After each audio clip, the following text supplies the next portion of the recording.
I'm sorry. I'm sorry. Nabigla lang. Na-pressure lang. Okay lang. Naintindihan ko naman eh. Pero, concern lang talaga ako, Megan.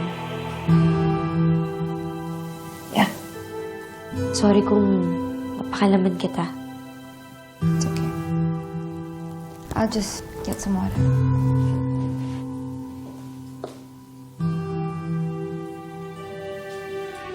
Excuse me.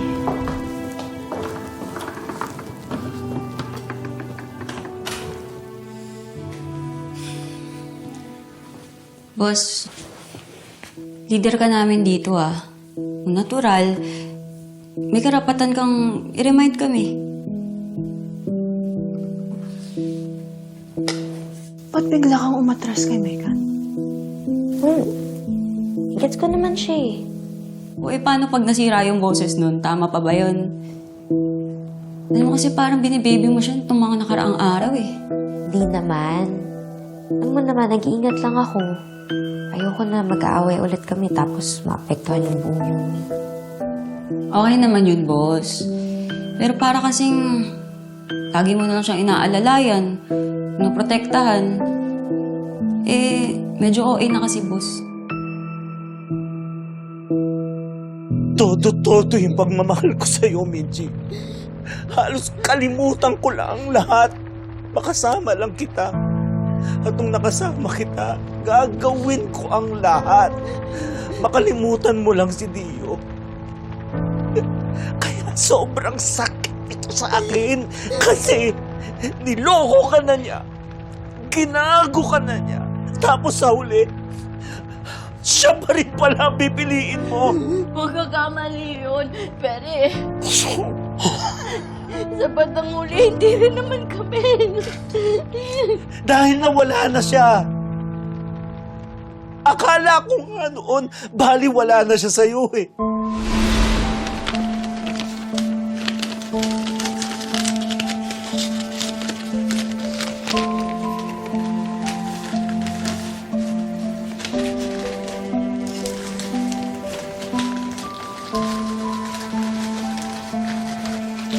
Bebe. Bebe, oh.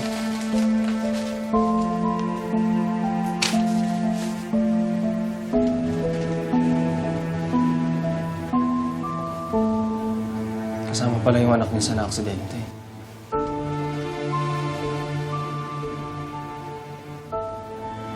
Pero buti na buhay.